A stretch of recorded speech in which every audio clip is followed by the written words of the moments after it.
Welcome to our channel. Malini కుట్ర తెలుసుకుని ఆఖరి నిమిషంలో సూరజ్కి ఊహించని షాక్ ఇచ్చిన కార్తీక్. అసలు ఇదంతా ఎలా జరిగింది ఏంటి అనేది తెలుసుకోవాలి అనుకుంటే ఈ వీడియోని చివరి వరకు స్కిప్ చేయకుండా చూసేయండి.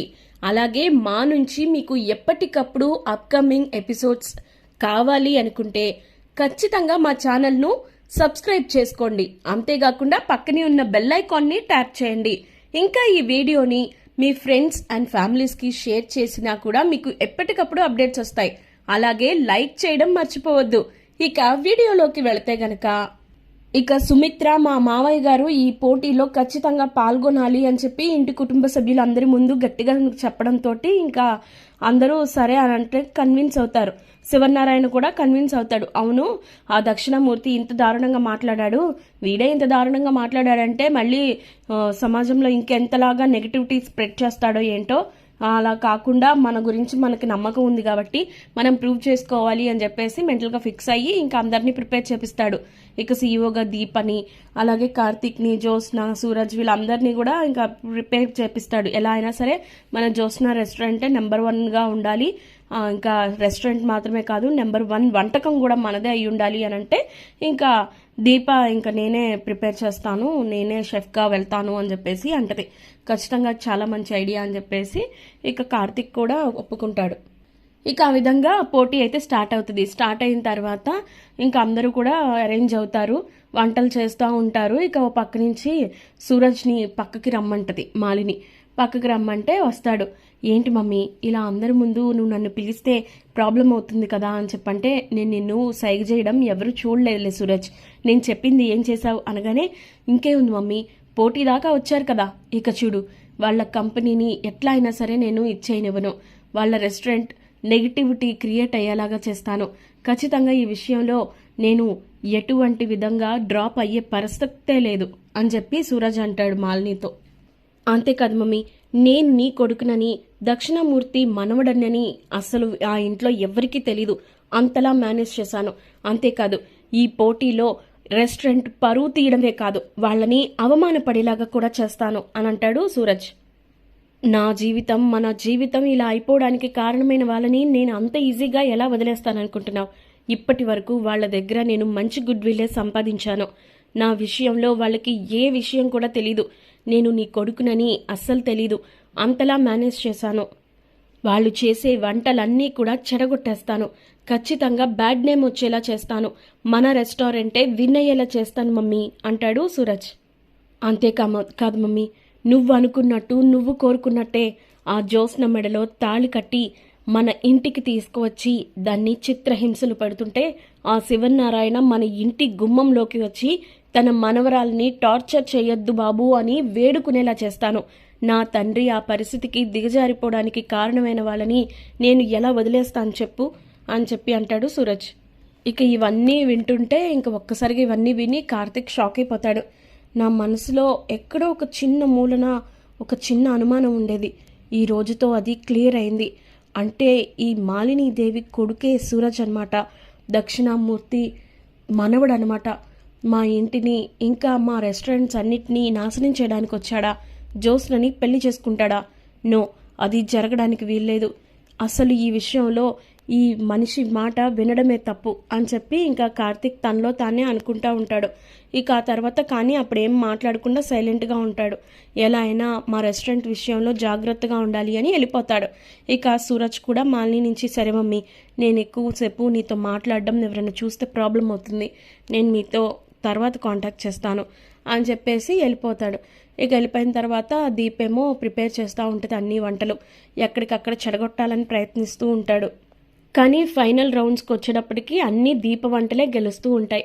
ఇదేంటి ఎలా మిస్ అయింది, నేను ఆ వంటని చెడగొట్టాను కదా అని చెప్పి సూరజ్ తనలో తానే అనుకుంటా ఉంటాడు.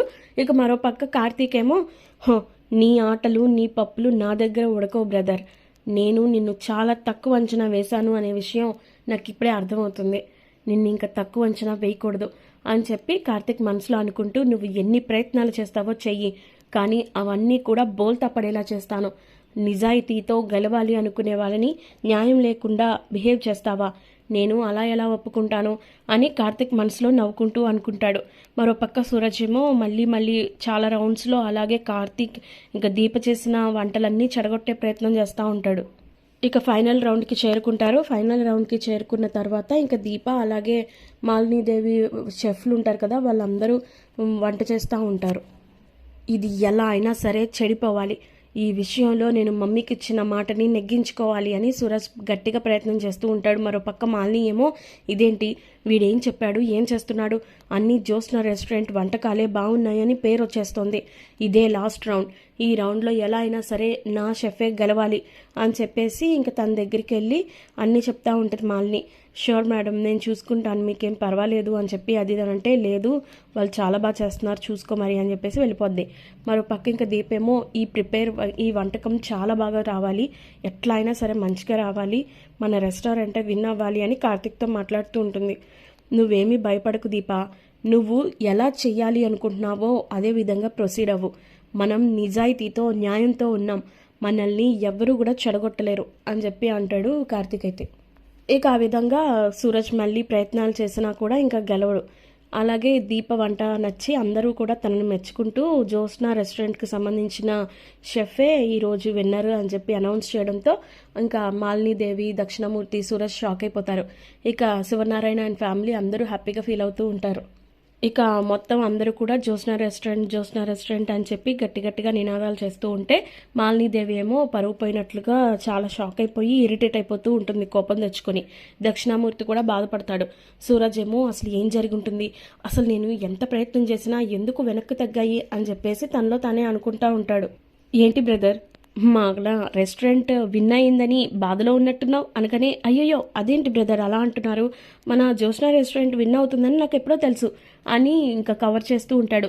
ఇంకా అంతకు మించి కవర్ చేయకు బ్రదర్, నీ మోక కవళికలు తెలిసిపోతున్నాయి, నువ్వు ఆ మాలినీదేవి కొడుకువని అని చెప్పి అనగానే ఒక్కసారిగా షాక్ అయిపోతాడు.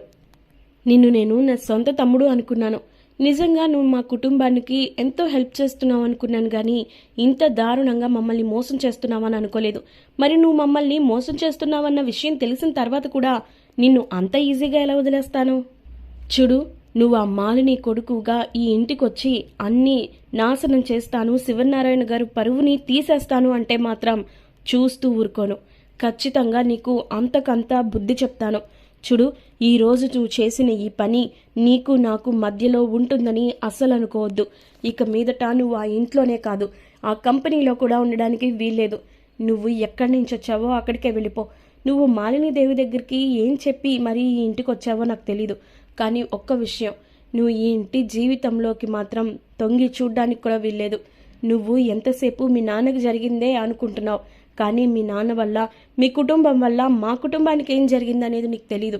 ఇవన్నీ చెప్పినా నువ్వు అర్థం చేసుకునే పరిస్థితుల్లో లేవు. ఇప్పుడు నేను నీకు చెప్పాలనుకుంటుంది ఒక్కటే, నువ్వు ఇంకెప్పుడు కూడా మా కుటుంబం వైపు కన్నెత్తి కూడా చూడకు అని చెప్పి కార్తీక్ సూరజ్కి గట్టి వార్నింగ్ ఇవ్వడంతో నిజం మొత్తం తెలిసిపోయిందని సూరజ్ షాక్లో ఉంటాడు. ఇక కార్తీక దీపం అప్కమింగ్ ఎపిసోడ్స్ కనుక మీకు ఎప్పటికప్పుడు చేరుకోవాలి అనుకుంటే మా ఛానల్ని ఖచ్చితంగా సబ్స్క్రైబ్ చేసుకోండి. అలాగే ఈ వీడియోని లైక్ చేసి మీ ఫ్రెండ్స్ అండ్ ఫ్యామిలీస్కి షేర్ చేయండి.